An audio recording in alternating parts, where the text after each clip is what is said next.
Assalamu alaikum. A warm welcome to you all on the semi-finals of the very first inter-school English debate competition organized by Bangladesh Television Chattogram Center. Debating means to fight. To fight by raising your words, not your voice. In today's context, debate implies to a discussion between two parties with opposing views on the same topic who are both trying to come to a conclusion. Dear audience, the importance of debate in education can be very well understood when you notice how much debaters have to collaborate with one another in order to make sure a debate goes well smooth enough. When students participate in debate, they have to be both politically and socially aware of their current affairs, and this leads them to becoming better communicators. And at the end of the day, we want the youths of our country to be able to communicate well with one another and form a community connected by the strength of our knowledge. On that very good note, I, your host, Prapanti Chakraborty, would love to invite you all to come along and enjoy our very lively debate competition participated by two competed teams. Today, the selected motion for the debate competition is to increase national income, developing countries with high population should prioritize skilled manpower export over local talent development. The team for the motion belongs to Bangladesh Elementary School, Chattogram. The team against the motion belongs to Mymensingh Girls Cadet College. Speakers for the motion are Mutasim Mubashir, Zarin Anan Uma, Waziha Chaudhary. Speakers against the motion are Cadet Ajreen, Cadet Rafa, Cadet Tachria. The honorable adjudicators of today's session are Abdullah Muhammad Shukrana, President, Bangladesh Debate Federation; Saif Chaudhary, Chief Advisor, Bangladesh Debate Federation and President, Drishti Chattogram; Dr. Adnan Mannan, Professor, Department of Genetic Engineering and Biotechnology, University of Chittagong. The topics on which our honorable judges are going to assign marks in the constructive round are Presentation 5, Language and Pronunciation 10, Presentation of Theory and Information 15, Argumentation and Rebuttal 10. The topics on which our honorable judges are going to assign marks in the rebuttal round are Presentation 5, Language and Pronunciation 5, Argumentation and Rebuttal 20. Dear viewers, now I would love to introduce you to our honorable moderator of today's program who will be conducting the entire competition and announce the results at the end. The honorable moderator of today's competition is Abul Mumin, Ekushe Padak recipient, eminent journalist. Now, I would like to request you, sir, to come up on the stage and take your seat.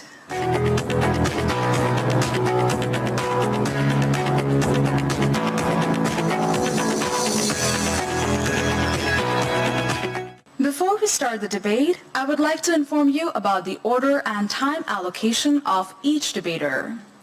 Each debater will get 5 minutes to present his or her speech. An alarming bell will ring on the 4th minute and the final bell will ring on the 5th minute. In the rebuttal round, both the team leaders will get 2 minutes each. Alarming bell will ring on 1.5 minutes and the final bell will ring on the 2nd minute. Dear audience, before getting on to our competition, I would like to give you a friendly reminder that from now onwards, you can not only watch our episodes on your television set, but also on Facebook and YouTube. Tune in on facebook.com/btvchattogram and www.youtube.com/@btvchattogram. Now, I would most humbly like to request our honorable moderator to preside over the competition and start the debate. With greetings and best wishes to all, we are beginning the debate competition. This is between Bangladesh Elementary School, Chattogram and Mymensingh Girls Cadet College.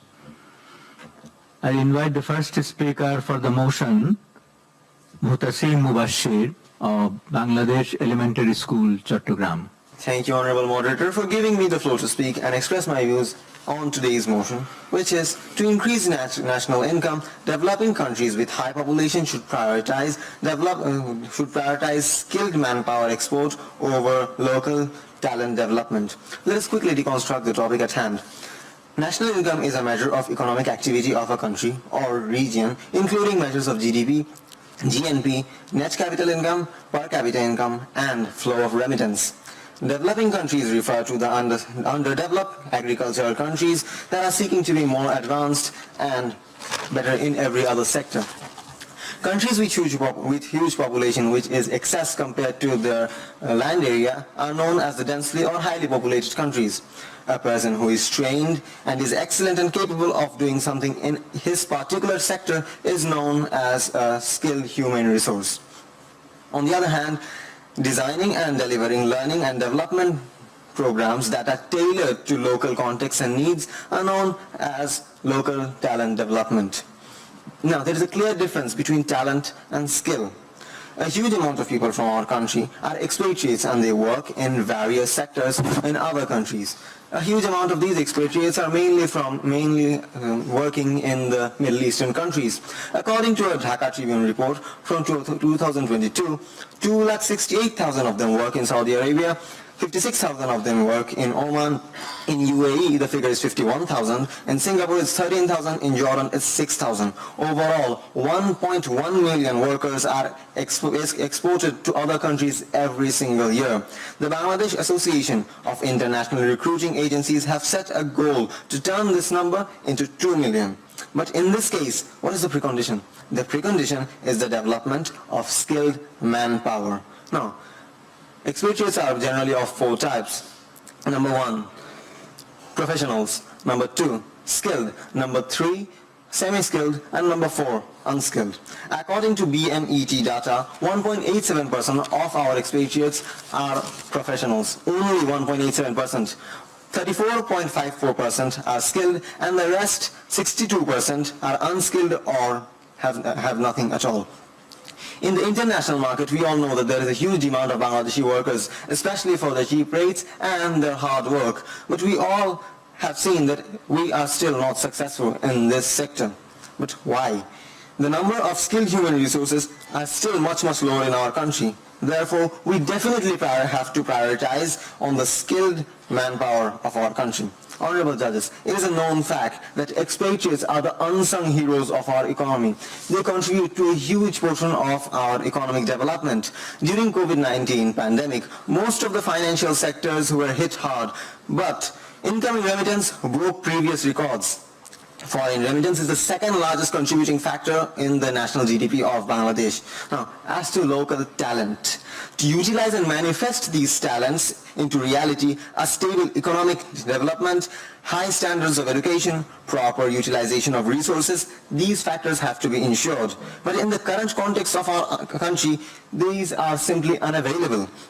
In the current day, when we are suffering from crippling poverty, we are suffering from illiteracy, we are suffering from unemployment, so it is highly difficult for us to utilize these local talents at present. This takes a long time, but on the other hand, if we take a look at how we can make skilled manpower, it takes much less time, and they can be turned into an active workforce faster and quicker. Honorable Moderator and respected judges, as it is mentioned in the topic itself, developing countries are our main concern today. And the fastest route for any developing country is to take the shortest route. And the shortest route in this case is developing their skilled workforce. We are not just dismissing the idea of local talent, but what we believe is that first we have to come to a level of stability, and then only can we focus into local talents. Now, not to mention, we can also enter the global markets and we can solve our unemployment problems which loom at large currently in our country. Honorable judges and dear opponents, our arguments are very simple. Firstly, we believe that developing countries with huge populations have a burden called unemployed individuals and inactive workers. Through focusing on skilled workforce, we can activate this workforce and ensure employment opportunities for them abroad and earn a lot of foreign remittance as well. Using this wealth, we can use it as a capital and enhance our economy further on. And as a result, we will be successful in breaking the vicious cycle of poverty. That is why, for overpopulated countries, developing countries, especially like ours, focusing on skilled manpower is very, very important. I believe I've justified my reasonings and I would like to conclude my speech here. Thank you. Now I would invite Cadet Azreen, the first speaker of Mymensingh Girls Cadet College, to speak against the motion. Hey, we've got some amazing chefs in our kitchen, but we're sending them to cook for someone else and just order takeout for ourselves. Bon appetit, neighbors. But does it click some memories to our minds? Because this is exactly what my dearest opponents are suggesting. Honorable Moderator, Judicious Panel of Judges, thank you for giving me the floor. The motion of today's debate is to increase national income. Developing countries with high population should prioritize skilled manpower export over local talent development.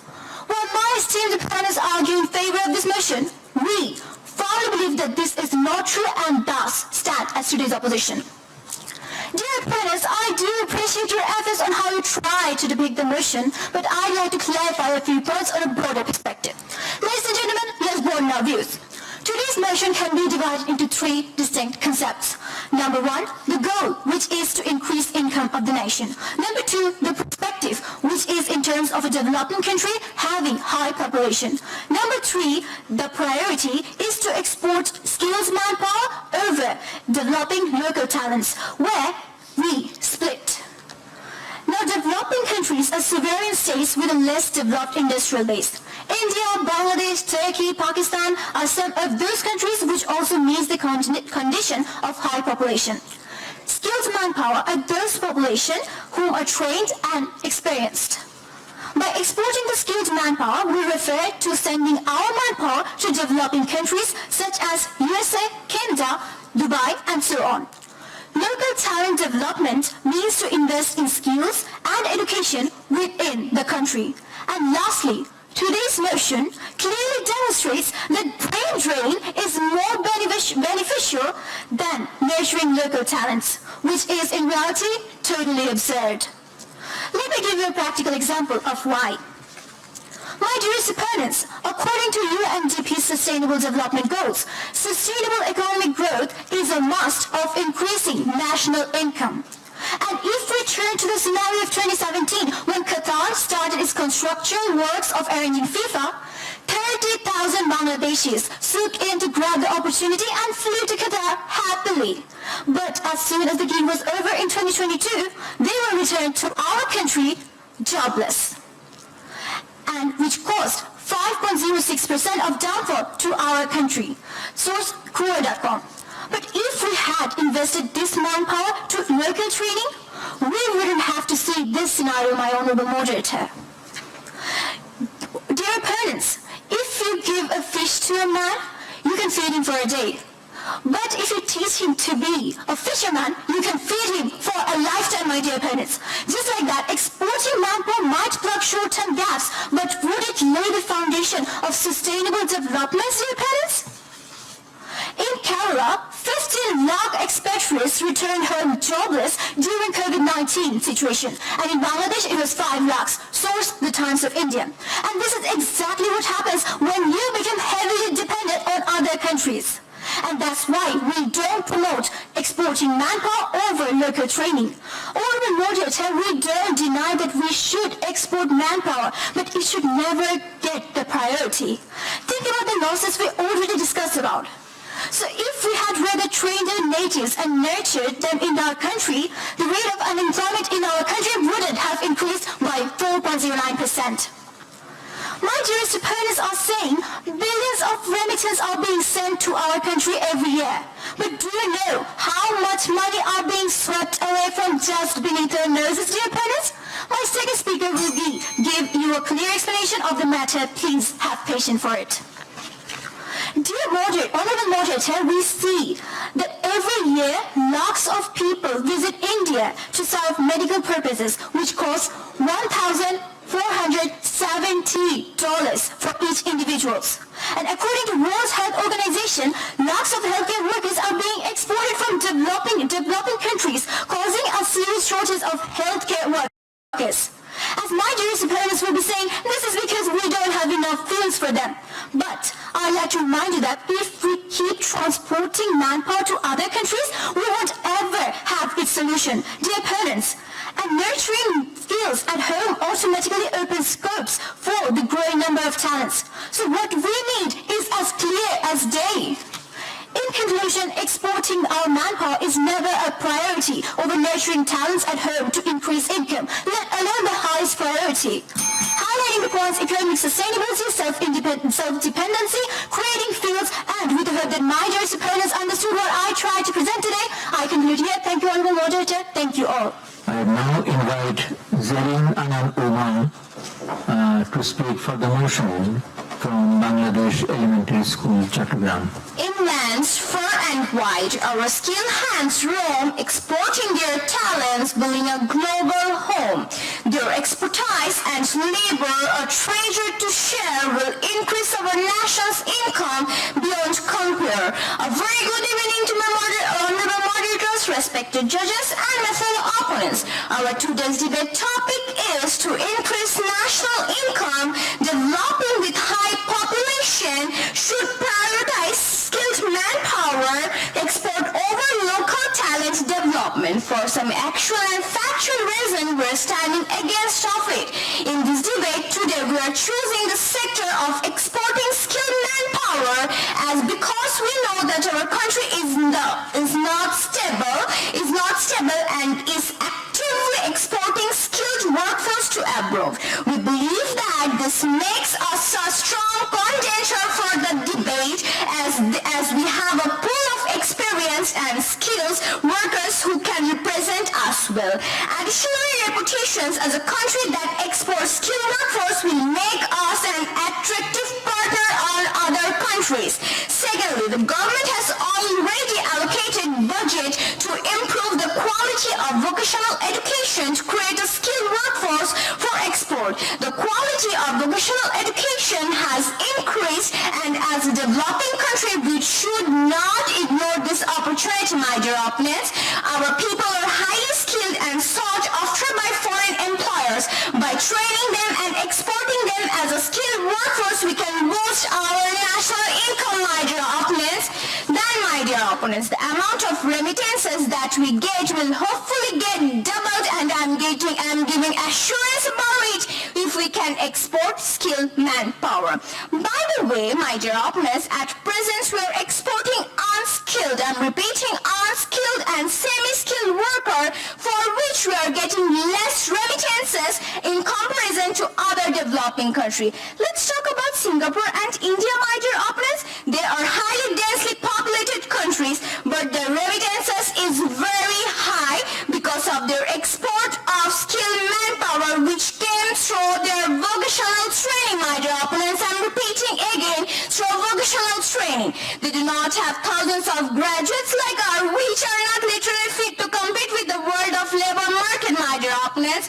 Moreover, till 2029, we were focused to export only male skilled workers, keeping our women lag behind. Now this is high time we focus on the trend of exporting female skilled manpower, which is 9.36% of the total export rate. In this way, if, my dear moderators, we focus on uplifting our female folks, then skilled manpower, then there is no one to shatter our dream of Vision 2040, my dear opponents. According to Manpower Exports of Rebate Recruiting Agency, Associations of Bangladesh for Europe and developed countries, by 2030, 40 million of skilled workers will be needed in only Middle East and European countries. My dear opponents, who will be sent there? Talented people or skilled people, my dear opponents? If we send talented people, it will lead us to the brain drain. It will add nothing towards remittances. On the other hand, if we temporarily focus on skilled manpower export, it will lead us from middle income country to an upper level income country. Let's see why the country like Bangladesh will not avail the facility of exporting skilled manpower, where we are access to get tax-free pay. Bangladesh is entitled to be paid for semi-skilled and skilled manpower. The employer countries have a perfect mindset that they will get a maximum work by a maximum wage. Why at this unstable moment will we fight for with the time-consuming local talent development? My dear opponents, the more number of skilled manpower export means more economic independence to a family of our country. It means more assurance of quality education for the children of that particular family. Thus, we can go for a talented generation in 2040, my dear oppositions. Due to the basic nature of Bangladeshi people, they are hardworking, hospitable, affectionate, last but not least proactive, and because of it, as you know, United Nation has declared the best employees from Bangladesh troop, my dear opponents. My third speaker will explain the consequences of prioritizing local talent over skilled manforce and describe the benefits of exporting skilled powers. Prioritizing skilled manpower export can be strategic approach by exporting skilled workers. Thus, I am very sorry to say, my dear opponents, it is very unfortunate to say that my opposition term by prioritizing local talent over skilled manforce, it's trying, it's implement the Bangladesh we will forever remain developing country instead of being a developed country, my dear oppositions. Thank you. Now, Cadet Rafa will come as second speaker of Mymensingh Girls Cadet College to speak against the motion. Ladies and gentlemen, now showcasing in developing countries TV, the Great National Bake Off, where all contestants are asked to send their cakes abroad. And so, let's not eat the cake we have made and export it to someone else's party. And what's the prize? Leftovers. Most honorable moderator, thank you for giving me the floor. Firstly, now starting, since the first speaker of my opposition team has already defined it, sustainable economic growth. If you send away the people who are going to build the sustainable development, what is going to happen? When we invest, the people who are qualified are being trusted by our population with investments. But when you don't even have the people, let alone qualified, what are you going to invest? And where will the economy grow? I think you have the answers. Now, thank you, my dearest opponent, for understanding my point of brain drain. Now, what happens when brain drain occurs? Honorable moderator, Bangladesh is the 5th country with the most immigrants, according to bdnews.com. Brain drain is a huge factor that causes stoppage for our capacity to grow. Now, this can also relate to false investment fallacy, where we invest in good things only. So good becomes better. Better becomes best, and bad and slightly less potential becomes the dust in the drawer. Now, according to World Bank, Bangladesh occupies top 20% of human flight and brain drain, and 31st in terms of brain drain. And further, what really happens is due to the loss and brain drain, engineers, architects, and construction workers are being lost every day. So many people from outside countries like China, Japan, Korea, and India have to step up in our country because the rest are not qualified, and there's a gaping hole because you're sending them away abroad. Now, as my first speaker has already mentioned, accumulated workers are taking out the money from the country, both legally and illegally, and you want to know how much? 12 to 15 billion US dollars, according to the Business Standard. Now, as you've clearly stated the remittance factor, my dearest opponent, coming to remittance, the remittance of Bangladesh is now 21.61 billion US dollars. Now, let's do some math. 21 minus 15 billion US dollars. That is equals to 6 billion US dollars. That is what we're left with? And you propose that that is how we're going to develop our country? I think not. The future is not about having a good national income, but also about creating one. And if you send away the people who are going to create that, what is the point of anything, my dearest opponent? Exporting manpower may fill the gaps abroad, but investing in local talent fills the gap within our nation's future. Now, thank you for understanding my points, dearest first speaker and second speaker of my opposition team. If you can make the manpower skilled, then keep them. Why do you have the need of exporting them? What is the need?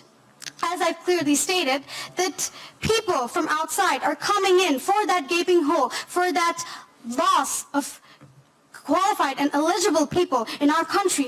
So if we kept these eligible people in our country, yes, I'm not supporting the fact that we don't have any problem with exporting manpower, but the fact is, you don't have to prioritize it. It's never going to prove that we should prioritize. Of course we should invest and send them away abroad, but do you realize that this only supports us for temporary use? My first speaker has already mentioned, according to World Health Organization, that there's a severe shortage of healthcare workers in many developing countries. So if you ever get sick abroad, make sure it's not a country that prefers exporting doctors over prosperity of the country and keeping them and nurturing them. So my dear opponent, I think it is clear that we are always going to be dependent on other countries and thus further cannot develop and never be individually strong and a prosperous nation, because who knows, your country might have the next Steve Jobs or the next Elon Musk, but you'll never know if you keep shipping them off to other countries. In a race of economic growth, local talent is the engine that keeps us moving forward. So, likewise, my dear opponent, don't imagine the imaginary in your imagination, imagining that shipping off people who will build our country is going to be the factor that is going to build our country. Now, with this, I'd like to end here. Thank you all. Waziha Chaudhary will come to defend the motion from Bangladesh Elementary School, Chattogram. Amidst a sea of people, skilled manpower becomes the lighthouse guiding the development ship towards prosperity. Thank you, Honorable Moderator, for giving me the opportunity to speak. Today, the motion that has been raised is to increase national income. Developing countries with high populations should prioritize skilled manpower export over local talent development. I'm in favor of the motion. Honorable Moderator, if we prioritize local talent development, leaving skilled manpower, let's see what will happen.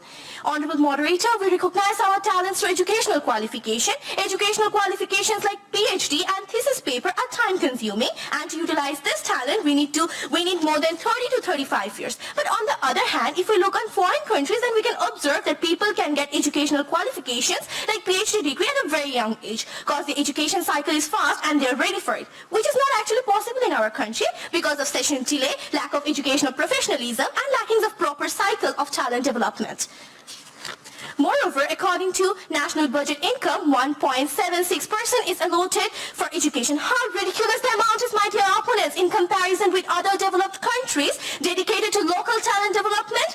Source, Center for Policy Dialogue. Let's sum up to that. We don't have the money in this economic condition. Okay, dear opponents, let's agree that we should prioritize local talent development as of your opinion, and avoid skilled manpower, that is professional skilled vocational training, because of which every year some amount of remittance is allotted, because we are sending manpower but they're not skilled, because you want us to prioritize on local talent development rather than prioritizing on skilled manpower. Every year you are getting the same amount of remittance. So economic instability prevails, my dear opponents. As we have stated, that local talent development take nearly 10 to 12 years to be properly utilized. It gets also difficult, especially since the economic condition of our country is at an alarming state. The factors that are important to implement this local talent cannot be ensured under such situations. We are stating again and again, for this reason, that before local talent development, we have to strengthen our skilled human resource. Human resource will reduce unemployment, bring a lot of remittance, and overall strengthen the economy of our country, which will allow us to later move on the local development. Dear opponents, the total land area of Bangladesh is 1,47,570 square kilometer. More than 18 crore people live in a small area. Let's think that 3 to 4 crore people of the population are students. For this talent development function, we need teacher to student intensive care. But due to this excessive amount of students, we see that there are 120 students in a single classroom of government schools. But there is scarcity of teachers to handle this amount of students with intensive care. So some students potentiality remains unexplored. We are not arguing that we don't have manpower for conducting these local talent development programs, but due to shortage of budget, allocation, and employment opportunities, these people remains unemployed. As the situation stands, we do have people for conducting the local local talent development, but we don't have the employment opportunities to employ due to short allocation of budget, and we don't have the system to utilize the talent, as I have stated before. So there is a loophole between the local talent development and allocation of budget in our education system and facilities. So this loophole can only be solved through economical stability, my dear opponents. Economic stability of our country through skilled manpower expert, as my second speaker has stated.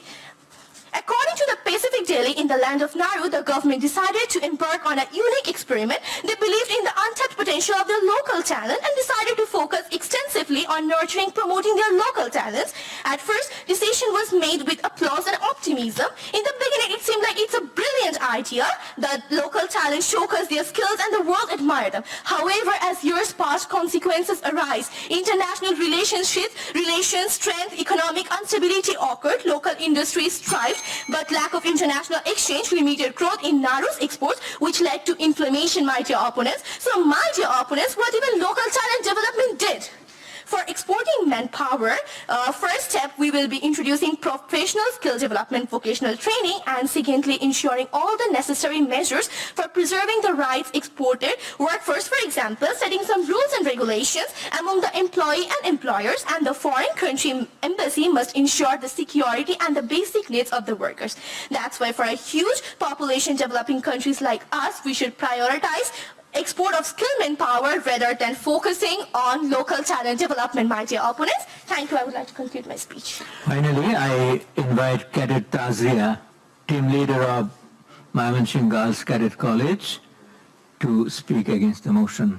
Welcome to the foreign talent circus. Imagine a country treating skilled workers like circus performers, sending them off to foreign lands to perform amazing feats. Ladies and gentlemen, step right up to see our best engineers juggling equations in Silicon Valley and our best doctors performing magic tricks in foreign countries' hospital. But don't worry, we've got plenty of newbies learning to pull rabbits out of hats in our country. So to all the developing countries, buy a ticket and you might win the opportunity to lose your best and brightest minds to the other countries. Hurry, the seats are limited and the odds of economic success is not guaranteed. Most honorable moderator, respected panel of judges, my learned opponents, and today's distinguished audience, greetings. Today I welcome you to this side of this house where me and my team are firmly standing against today's motion.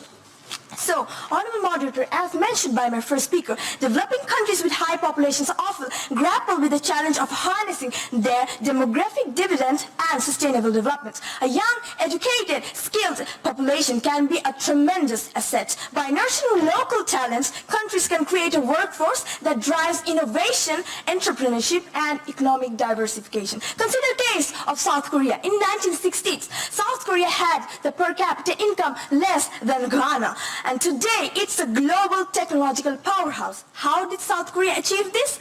By investing heavily in education, research, and local talent development.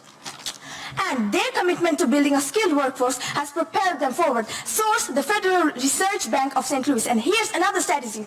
According to the United Nations, by 2050, more than 2/3 of the world's population will live in cities, with the majority residing in developing countries. To meet the demand of urbanizing and globalization, these nations must have a skilled local workforce. And contemplate this. The future isn't about making a living. It's about forging a livelihood. While exporting skilled manpower may address immediate needs, it won't construct the bedrock of long-lasting development and self-sufficiency. And when we invest in local talent, we're not just creating jobs, we're shaping the future. And developing countries are not just seeking economic growth, they are also aiming for innovation and self-reliance, as mentioned by my first and second speaker. A recent report by the Global Innovation Index highlights that countries investing in education and nurturing local talent tend to be more innovative. And they're not just following the pack, learned opponents, they are leading it.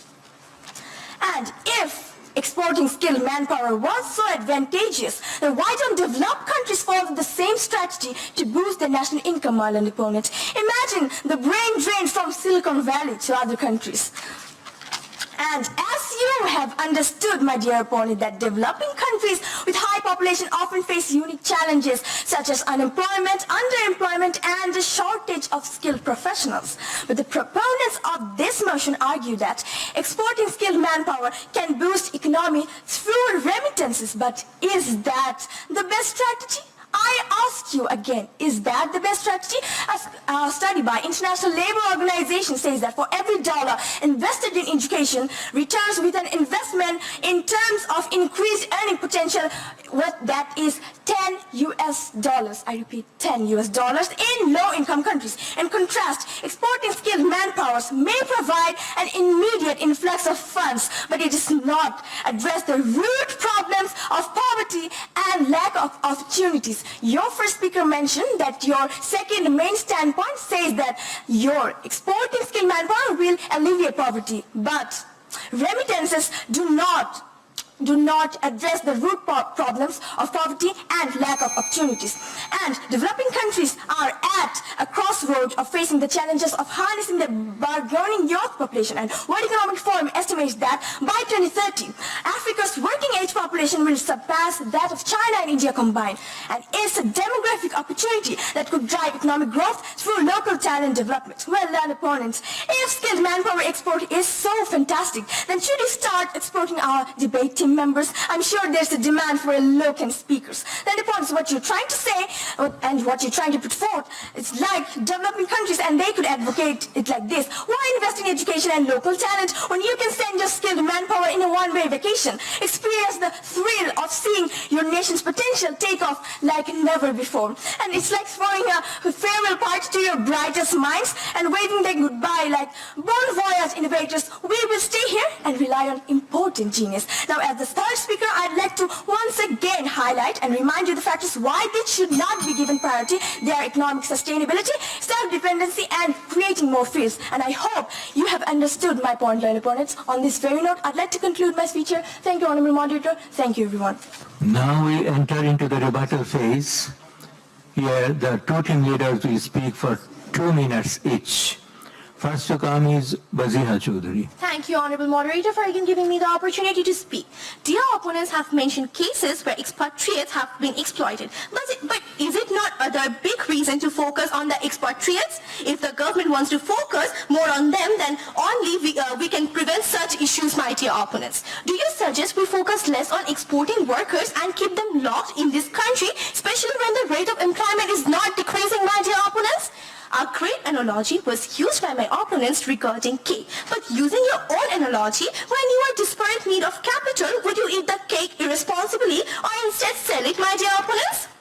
Why should we keep our skilled workers when we cannot give them employment, my dear opponents? You have also mentioned that our proposition indeed works under temporary use, but that is exactly our point, my dear opponents. We believe that now it's not the time to shift focus on, rather it is not wise for the economy. As my first speaker has stated, we first need to reach out a state of stability, but we don't have this stability, and for our country, that's why we have to gain this stability by skilled workers. We have also stated how local talent can be implemented, but the factors behind it, such as education, infrastructure development, and yet to be a state of stability. If we move focus instead of building our base, all that lies ahead of us is a chaos. A huge amount of people of our country seek better lives and move abroad by themselves. We also believe that restricting people by keeping them in your country, which already has many issues, nothing but expression happens. It is a huge waste of their potential, my dear opponents. Not only do we believe that a remittance helps us, we also believe that expatriate people will also eradicate unemployment issues, my dear opponents. Ours is a middle-income country. Already there are less income source in our country. In this prevailing situation of economic crisis, my dear opponents don't want to prioritize exporting skilled manpower. Rather, they want to prioritize local talent, which is a long-term consuming process. If you are obstructing your own country's development, don't you think so, my dear opponents? Thank you. I would like to conclude my speech here. Now it is your turn, Cadet Tazria.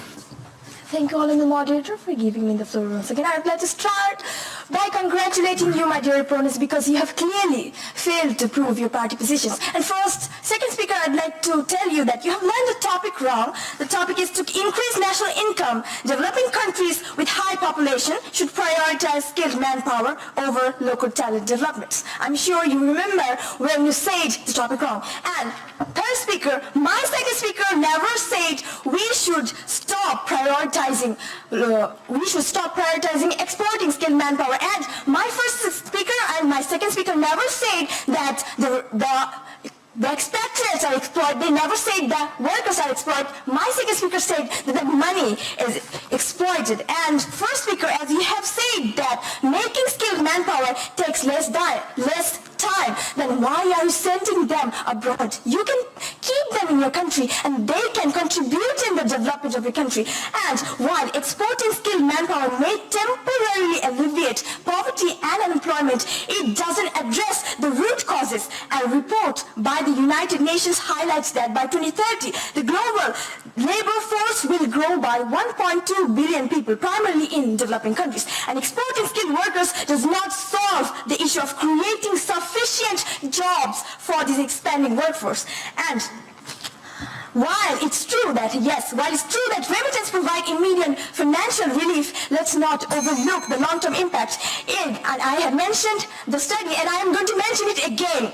The study by International Labour Organization that found that for every dollar invested in education, the return on investment in terms of increased earning potential is $10 in low-income countries. And knowledge transfer is indeed valuable, but we should aim for knowledge retention as well. A significant portion of skilled immigrants do not return home. According to the World Bank, over 40% of immigrants from sub-Saharan Africa and South Asia remain abroad permanently, and the brain drain hampers the home country's development. I hope you have understood my points. With this, I'd like to end my speech here. Thank you, Honorable Moderator. Thank you, everyone. We have enjoyed a very lively and competitive debate from two educational institutions of two cities of the country. And the topic was quite a complicated one.